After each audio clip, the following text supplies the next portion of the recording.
Segala puji dan hormat boleh kami naikkan kepadamu Tuhan. Terima kasih Tuhan untuk kesempatan kami boleh memuji-muji, mempermuliakan nama Tuhan. Biarlah Engkau di surga melihat bagaimana pujian kami hanya untuk penyembahan hormat pujian kami kepadamu Tuhan. Dan saat ini Tuhan kami ingin duduk diam merenungkan firman Tuhan. Berbicaralah Tuhan melalui hamba-Mu. Dan setiap perkataan yang keluar daripada lidah bibirnya boleh menjadi berkat. Dan bukan daripada kekuatan, keperkasaan, gagahnya. Tetapi karena anugerah Tuhan, tetapi karena kasih Tuhan. Perkataan Tuhan yang boleh keluar daripada bibirnya. Boleh menjadi berkat dan dapat kami lakukan dalam kehidupan kami. Terima kasih Tuhan, kami siap mendengarkan firman-Mu. Di dalam nama-Mu kami berdoa. Amin. Silakan duduk Bapak Ibu jemaat sekalian. Puji Tuhan, Shalom. Bagaimana kabarnya hari ini? Sungguh luar biasa, anugerah Tuhan. Kita boleh bersyukur hari ini Tuhan memberi kesempatan kembali kepada kita untuk boleh bersama-sama berhimpun, berkumpul, merenungkan firman Tuhan. Hari ini kita akan belajar satu firman Tuhan dari 9 buah roh, yaitu yang terakhir tentang penguasaan diri. Mari bersama-sama saya mengundang Bapak Ibu jemaat sekalian untuk boleh membuka firman Tuhan yang terambil dari Galatia 5 ayat yang ke-22 sampai dengan 23. Ya, selama beberapa minggu bulan kita membaca firman ini, biarlah firman ini boleh menjadi kekuatan buat kita ya. Galatia 5 ayat 22 sampai dengan 23, demikian firman Tuhan. Tetapi buah roh adalah kasih, sukacita, damai sejahtera, kesabaran, kemurahan, kebaikan, kesetiaan, kelemah lembutan, penguasaan diri. Tidak ada hukum yang menentang hal-hal itu. Amin. Kita kembali, saya juga mengundang Bapak Ibu jemaat sekalian untuk membuka Amsal 16 ayatnya yang ke-32. Amsal 16 ayatnya yang ke-32, demikian firman Tuhan. Orang yang sabar melebihi seorang pahlawan. Orang yang menguasai dirinya melebihi orang yang merebut kota. Demikian pembacaan firman, berbahagialah kita yang bukan saja mendengarkannya, tapi dapat mengaplikasikannya dalam kehidupan kita hari lepas hari.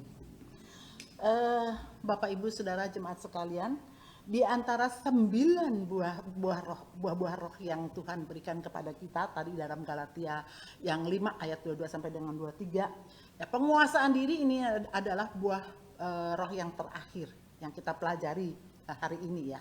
Kita sudah belajar melihat bagaimana ada kasih, ada sukacita, ada damai sejahtera, kesabaran. Bahkan kita juga sudah belajar bagaimana kita dapat kemurahan, kebaikan, kesetiaan, kelemah lembutan. Sudah kita pelajari. Dan hari ini kita akan belajar bagaimana penguasaan diri.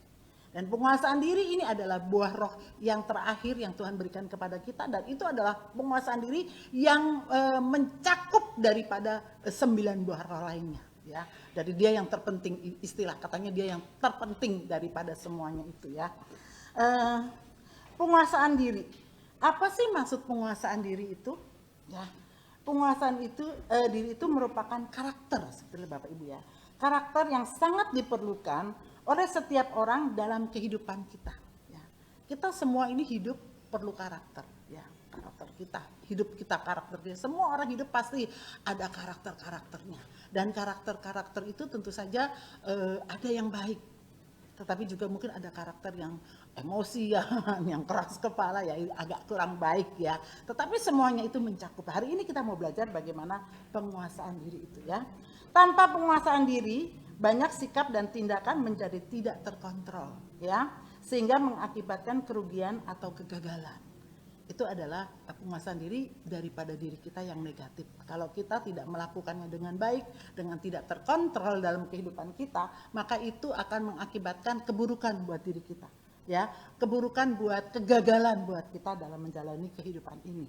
Tetapi sebaliknya, penguasaan diri ini dapat membuat kita menjadi baik ya, yang positif ya, kita dapat berpikir lebih matang. Ya, kalau dengan kita dapat menguasai diri kita, itu positifnya kita dapat berpikir lebih matang, kemudian kita juga dapat berpikir lebih tenang. Ya, kita dapat berpikir lebih tenang dan kita juga dapat bertindak lebih hati-hati. Bertindak lebih hati-hati dalam penguasaan diri ini. Jadi ada beberapa hal yang dapat kita lakukan dalam segi positifnya, bagaimana kalau kita dapat menguasai diri kita, dapat pengendalian diri ini, kita dapat berpikir lebih matang, berpikir lebih tenang, dan kita dapat menguasai diri kita, ya, bertindak kita lebih hati-hati. Penguasaan diri ini adalah sebetulnya suatu pondasi, Bapak Ibu jemaat sekalian, ya, pondasi bagi pengembangan karakter-karakter lainnya. Seperti yang tadi saya sudah bilang, ya, penguasaan diri ini adalah pengembangan dari karakter-karakter lainnya, ya. Kondisi diri yang emosional, ya, kadang-kadang kita yang suka emosional itu, ya, seringkali mempengaruhi sikap penguasaan diri kita, ya. Kita yang emosi, ya, seringkali semua orang pasti ada emosi, nggak ada orang hidup nggak ada emosi, ya, nggak ada. Ya. Saya sendiri sering, dan di rumah saya terkenal orang yang paling gampang marah, gampang tersinggung, gampang tersulut, ya, apalagi masalah anak-anak gitu, ya. Gak usah sama anak-anak, sama bapak aja kadang-kadang ngomong apa, saya terima apa gitu, saya langsung udah emosi dulu. Nanti dia bilang gini, nah inilah sifat kejelekan kamu. Apa-apa emosi dulu, berpikir yang negatifnya dulu. Padahal saya baru koma ngomongnya gitu, ya. Baru koma, belum titik, seperti itu, ya. Jadi dalam diri orang yang emosi ini kita sering bersikap jadi reaktif. Ya, jadi reaktif, ya. Kemudian sehingga sulit mengendalikan diri. Kita akan kehilangan pertimbangan-pertimbangan, dan kita juga mungkin akan kehilangan akal sehat. Seperti itu, ya. Lalu didorong oleh naluri, oleh emosi, dan bahkan mungkin oleh nafsu, ya. Didorong karena kita terlalu nggak bisa mengendalikan diri kita, akhirnya kita berpikir nalurinya yang tidak enak. Terus kemudian juga emosinya lebih menyala-nyala, bahkan mungkin nafsu kita lebih rasanya greget sekali gitu, ya. Nah, sikap dan tindakan seperti ini jika dibiarkan berlarut-larut, maka biasanya tidak akan bertahan lama, ya. Kalau kita mudah emosi, mudah marah gitu, ya, itu akan nggak akan seperti ini. Jika dibiarkan dia akan berlarut-larut, ya, akan terus berkepanjangan, ya, dan suatu ketika akan membawa kerugian buat diri kita sendiri, bukan kepada orang lain saja. Kerugian itu, ya, bisa timbul juga dari diri kita sendiri. Penguasaan diri dapat dilatih dan dibangun melalui latihan dan sikap disiplin dalam menanamkan kebiasaan yang baik. Jadi Bapak Ibu jemaat sekalian nggak usah takut dengan emosi kita yang mungkin nggak stabil. Dengan biasanya ibu rumah tangga nih, ya, lebih sering, ya, kita lebih sering emosi, ya. Mungkin bukan hanya dalam hal pendidikan anak-anak aja gitu, ya. Mungkin juga hal dari segi keuangan bisa juga, ya. Apalagi kalau tanggal-tanggalnya sudah di atas 20 gitu, ya. Kita sudah mulai emosi bagaimana mengendalikan diri. Khususnya juga biasanya banyak pengeluaran yang tak terduga, dan biasanya juga banyak hal-hal yang membuat kita seringkali dalam emosi ini nggak terkontrol lagi, nggak bisa berpikir jernih lagi, seperti itu, ya. Nah, kebiasaan kita tidak akan kehilangan peluang, ya, Bapak Ibu jemaat sekalian, ya, kalau kita tidak disiplin dalam pengendalian diri kita ini tidak akan kehilangan banyak peluang. Kita ini akan terjebak dalam kondisi-kondisi yang mungkin membuat emosi kita semakin menyala-nyala. Kemudian kita tidak akan aman dalam pengendalian diri kita, ya. Biasanya orang yang mudah marah pasti nggak aman, ya. Bawaannya curiga aja sama orang lain, seperti itu, ya. Nah, tetapi kalau penguasaan ini dapat kita latih, ya, dan dapat dibangun melalui latihan-latihan dan sikap disiplin dari diri kita sendiri dalam menanamkan kebiasaan yang baik, maka kita tidak akan kehilangan peluang.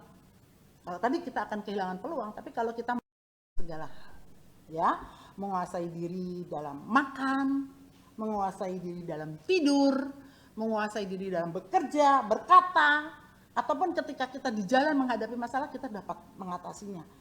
Kita juga dapat menguasai diri kita dari kelimpahan. Kita juga dapat menguasai diri kita dari kekurangan kita, ya, dan lain banyak sekali, banyak hal. Kalau kita dapat menguasai diri kita pun dapat melakukan hal itu dengan baik, ya. Artinya kita dapat menguasai diri kita dari hal nafsu, artinya apa yang kita inginkan, ya, tetapi kita dapat mengendalikan, oh iya, belum saatnya saya harus melakukan pekerjaan ini. Misalnya ya ada orang yang ingin mendapatkan posisi di pekerjaan yang lebih baik lagi dalam satu pekerjaan, instansi pekerjaan ya. Kemudian karena emosi dan karena penguasaan dirinya ingin mendapatkan posisi itu, maka banyak hal dilakukan ya yang kurang baik. Misalnya sogok sana, sogok sini, hasut teman ya supaya kita dapat di posisi yang itu. Artinya kita tidak dapat menguasai diri dari hal nafsu itu. Kemudian juga kita dapat mengenal watak pribadi kita. Oh iya, saya yang emosian, saya yang mudah marah, saya yang mudah tersinggung.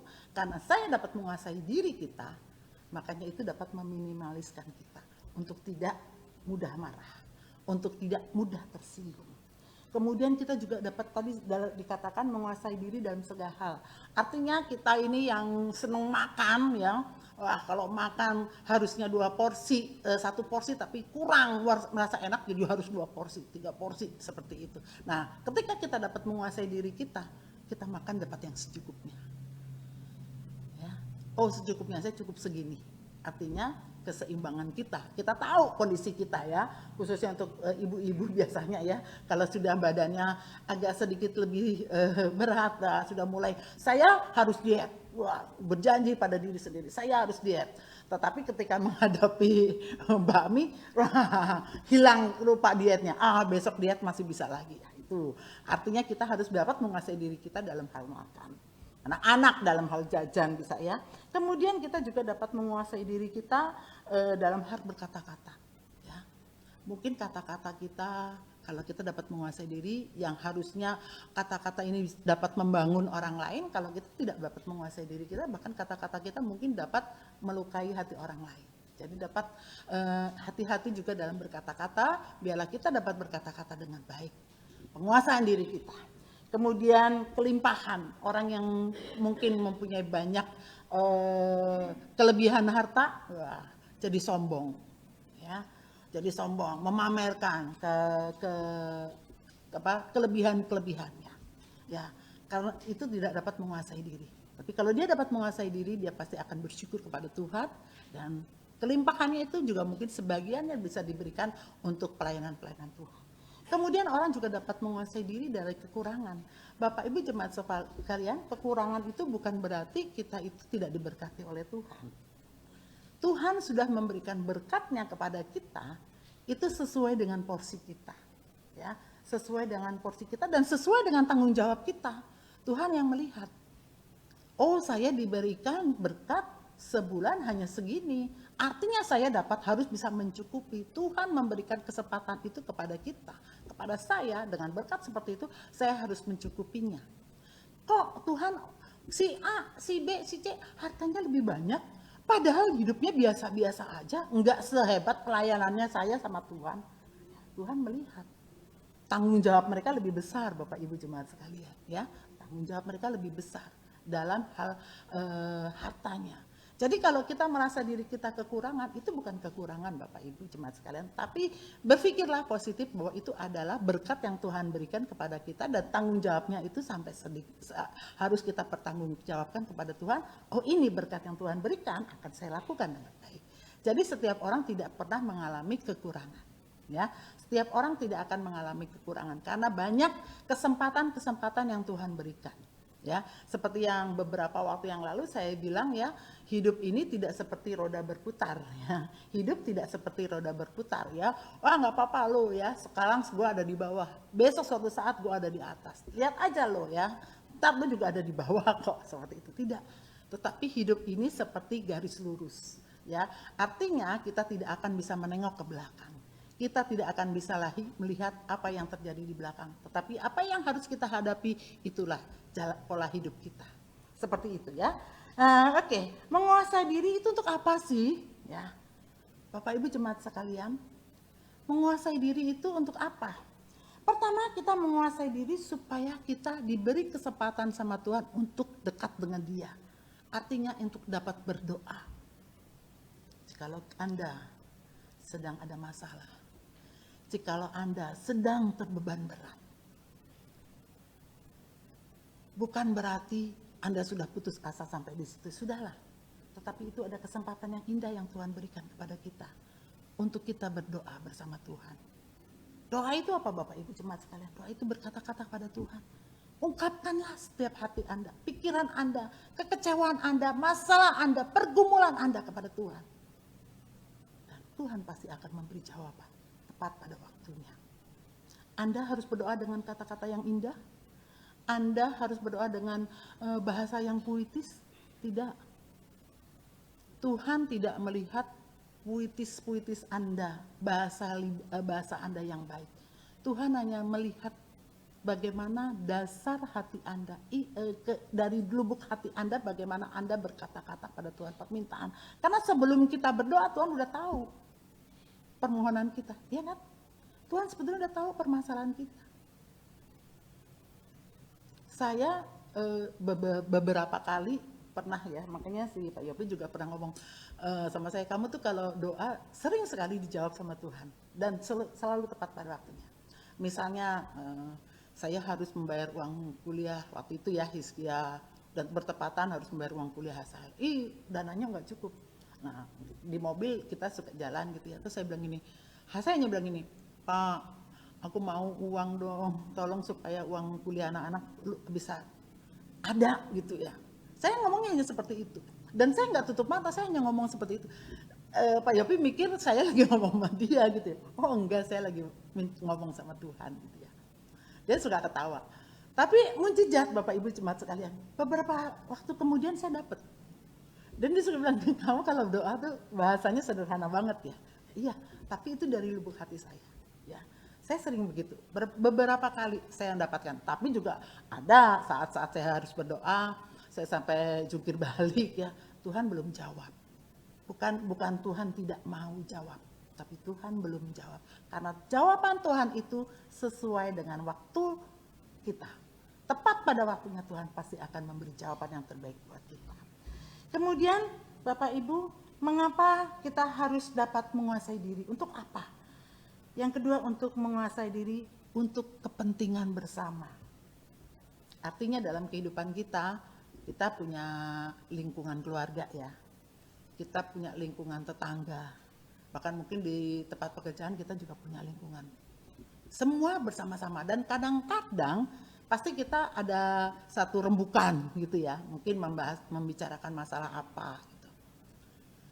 Nah pasti ada 1-2 orang yang tidak setuju dengan mungkin katakanlah rapat singkat ingin membahas sesuatu di lingkungan keluarga lah katakan. Saya nggak setuju, tetapi anak-anak setuju, suami setuju. Terus apakah emosi kita? Oh enggak, pokoknya kalau bukan permintaan saya keluar dari grup ini, saya keluar dari kelompok ini. Ya tidak bisa. Artinya suara terbanyak yang diperlukan, ya kan? Ya kalau kita melakukan satu sidang rapat kan suara terbanyak yang diperlukan. Dan apakah yang kalah harus mengundurkan diri? Tidak. Saya ingat beberapa waktu yang lalu saya menghadiri acara ke keluarga saya, ke sepupu saya yang jadi Pak Ade saya meninggal. Ya, Pak Ade saya meninggal dan saya ada di situ. Itu beberapa tahun yang lalu sih ya. Jadi belum pandemi, jadi kita bisa kumpul semua. Dan di rapat itu diputuskan ya. Jadi ini anak-anaknya ada 6 bersaudara. Mereka memutuskan ayahnya ini dimakamkan di Jakarta. Sedangkan kakaknya yang paling besar, sepupu saya yang paling besar, dia ingin bapaknya dimakamkan di pemakaman Sragen. Itu pemakaman keluarga kami ya. Jadi dia bilang kan kita kan keluarga Raden gitu ya. Kita keluarga Raden. Jadi harus dimakamkan di Sragen sini. Nah, namanya pemakaman keluarga itu Perampalan ya. Kita harus ke situ katanya. Tetapi adik-adiknya yang 6 orang ini, ya yang 5 karena yang 1 sudah nggak ada. Yang 5 ini dia bilang enggak, kita di sini aja supaya kita mudah mengunjungi gitu ya, supaya kita mudah merawatnya gitu. Akhirnya kesepakatan bersama 5-1, yang menang yang mana? Yang 5 tentu saja ya. Padahal yang pertama itu anak yang memutuskan 1 untuk dimakamkan di pemakaman keluarga itu anak paling besar. Anak paling tua, yang kebetulan juga dananya banyak dari dia gitu ya, dana-dana kehidupan keluarga dari dia gitu ya, yang menyokong kehidupan keluarga itu ya. Tetapi Kakaknya memutuskan, oh ya suara yang terbanyak, yang terbaik, ya sudah saya mengalah. Padahal kakaknya sendiri bilang sama saya, sebetulnya saya rindu sekali bapak saya di sana, tetapi adik-adik lebih senang dimakamkan di sini. Ya karena suara yang terbanyak, saya memutuskan oke. Ini adalah satu pembelajaran ya buat kita bagaimana itu artinya walaupun lu tuh uangnya banyak, walaupun lu tuh menguasai kehidupan keluarga, bukan berarti lu yang terpilih putusan lu yang terbaik terpilih, tidak. Artinya itu kebersamaan untuk bersama-sama melakukannya dengan baik, itu artinya ya. Menguasai diri juga untuk ukuran iman kita Bapak Ibu. Iman kita dapat dilakukan, dapat dilihat iman kita itu dalam ketika kita dapat menguasai diri kita, ya. Iman seseorang dapat dilihat bagaimana ketika dia menghadapi masalah, ketika dia harus memutuskan masalah, dia dengan tidak emosi, ya. Kemudian juga menguasai diri itu karena hati nurani kita dapat berjalan. Anda bisa menguasai diri terlihat dari hati nurani Anda. Oh iya, yang terbaik. Oh iya, saya memutuskan seperti itu. Saya mengasihi engkau. Saya melayani engkau. Makanya saya dapat menguasai diri saya. Kemudian menguasai diri itu juga ketika kita dapat menguasai diri, kita itu akan mendapatkan mahkota. Artinya ada mahkota yang Tuhan sediakan buat kita. Kita adalah pemenangnya. Saudara, Kain ya tidak bisa menguasai diri ketika dia meminta hak kesulungannya. Dia ingin mempunyai hak kesulungan sampai si Kain itu membunuh adiknya Habil. Itu karena apa? Karena Kain tidak dapat menguasai dirinya. Apa gambaran orang yang biasa menguasai diri? Gambaran orang yang bisa menguasai diri itu seperti seorang pahlawan. Seperti tadi ya, dalam Amsalnya yang ke-6 ayat yang ke-32, saya kembali akan bacakan. Orang yang sabar melebihi seorang pahlawan. Orang yang menguasai dirinya melebihi orang yang merebut kota. Artinya seorang pahlawan, dia dapat menguasai dirinya. Pahlawan yang baik ketika berperang, dia tidak akan asal punya senjata, kemudian dia tembak siapa aja, tidak. Bisa-bisa yang dia tembak temannya sendiri ya. Seorang pahlawan pasti dia akan berpikir, dia dapat menguasai dirinya. Saya harus melakukan apa. Kemudian menguasai diri itu, saudara, kita seperti seorang olahragawan. Ya, kalau kita melihat seorang olahragawan tuh pasti dia berlatih dengan sungguh-sungguh ya. Bukan hanya berlatih dia hebatnya aja, mungkin seorang pelari dia akan berlatih berlari jaraknya. Seorang petinju dia akan berlatih bertinju. Dan dia nggak mungkin asal main tinju, pasti ada teknik-tekniknya, ada yang harus dilakukan. Dengan emosi, dengan penguasaan diri, dia dapat mengendalikan emosinya. Ya, sehingga seorang olahraga bisa jadi pemenang karena dia dapat mengendalikan dirinya. Menguasai diri itu juga seperti seorang nahkoda kapal, Bapak Ibu jemaat sekalian ya. Kita tahu kapal itu begitu besar, ya. Apalagi kayak yang namanya kapal feri itu besar sekali ya. Di dalam kapal itu banyak orang yang masuk. Mungkin bukan hanya bukan hanya puluhan, bisa juga ratusan orang ada di situ. Bahkan mungkin ribuan orang ada di situ. Bahkan di dalam kapal itu juga bukan hanya orang aja ya. Bahkan mungkin ada bus, ada truk, ada mobil, ada apa saja. Mungkin hewan-hewan juga ada. Jadi di dalam kapal itu penuh orang, penuh makhluk hidup, penuh barang-barang. Tetapi kapal itu bisa berjalan dengan baik karena siapa? Karena seorang nahkoda. Hanya satu orang yang menguasai itu. Dan dia dapat menembus lautan. Dia dapat menyeberangi lautan dengan baik. Karena nahkoda itu mengendalikan kapalnya dengan penguasaan dirinya. Kalau Anda menaik satu kapal, kemudian nahkodanya yang marah-marah, yang ngomel-ngomel, ya siapa aja marah, dia naik seberangin kita seenaknya aja, bawa kapal gitu ya, diterjang semuanya, wah pasti hati Anda empot-empotan ya, ketakutan. Ya seperti seorang nahkoda. Menguasai diri itu juga artinya kita dapat menguasai lidah kita.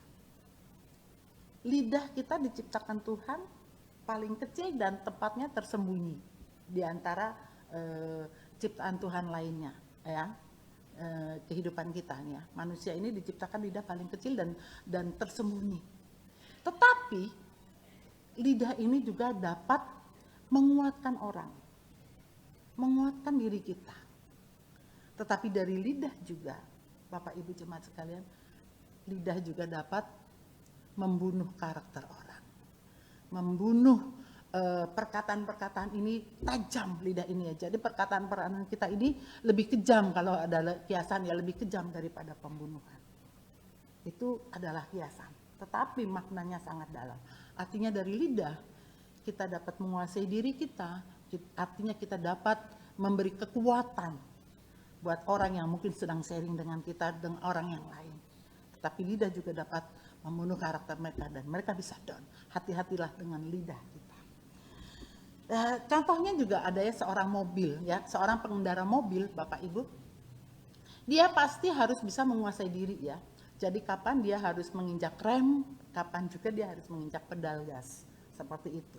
Ya, kalau dia tidak bisa mengendalikan diri dia, pasti akan terjadi kecelakaan, hal-hal yang tidak diinginkan. Singkatnya, mengapa kita perlu memiliki penguasaan diri? Artinya kita ini cenderung bereaksi spontan, ya, bersikap reaktif, ya, yaitu bertindak dulu baru berpikir. Itu manusia. Seringkali kita bertindak dulu baru berpikir. Kita udah dengar gini, oh dia nggak percaya ya omongan gue, oh dia nggak ngerti ya maksudnya gue. Jadi kita tuh udah berpikir dulu, bertindak dulu baru berpikir. Nah itu yang harus kita hindarkan ya. Sebaiknya kalau kita mendapati masalah apa-apa, cerita apa-apa, kita pikir dulu, baru kita bertindak. Kemudian yang kedua, kita lebih senang bersikap semaunya, ya, yang kadang dapat menimbulkan kerugian daripada keuntungannya, ya, daripada kita bertindak tertib, ya. Jadi kalau kita bertindak semaunya, dalam penguasaan diri ini tidak dikendaki. Artinya kalau kita dapat mengendalikan diri kita, kita akan berpikir, bertindak lebih tertib. Kita juga perlu penguasaan diri untuk latihan iman kita, ya, latihan dan dasar dari pengembangan karakter kita. Jadi pengendalian diri dibutuhkan bukan hanya untuk kehidupan kita dengan masyarakat, tapi juga untuk diri kita sendiri. Iman kita ini lebih kuat enggak? Iman kita ini lebih menunjukkan karakter yang baik tidak, ya? Dalam hal apa saja kita bisa membangun penguasaan diri? Kita dapat menguasai diri kita dalam perkataan. Seperti tadi saya bilang ya. Kita dapat menguasai diri kita dalam hal perkataan. Kita juga dapat menguasai diri kita dalam keinginan yang mungkin belum waktunya, nggak usah terlalu dipaksakan. Kemudian kita juga dapat menguasai diri kita dalam perbuatan kita. Jadi kita perlu ingat Bapak Ibu jemaat sekalian, dalam hal apa kita dapat membangun penguasaan diri kita ketika kita sedang di dalam perkataan. Dalam perkataan kita dapat mempermuliakan nama Tuhan. Banyak orang yang terhibur dari anak-anak Tuhan, yang terhibur oleh perkataannya. Karena dia dapat berkata-kata bijak, dapat berkata-kata yang menyenangkan hati, yang menguatkan orang yang sedang, lawannya yang sedang bermasalah. Kemudian kita juga harus dapat menguasai diri kita dari keinginan.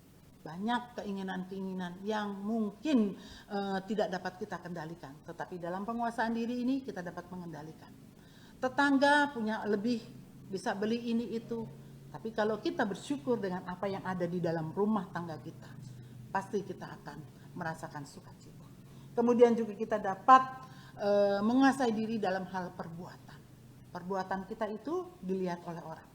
Pelayanan kita itu adalah perbuatan kita, ya, dilihat oleh orang. Oh, dia memang anak Tuhan yang dapat mengendalikan dirinya, dapat menguasai dirinya.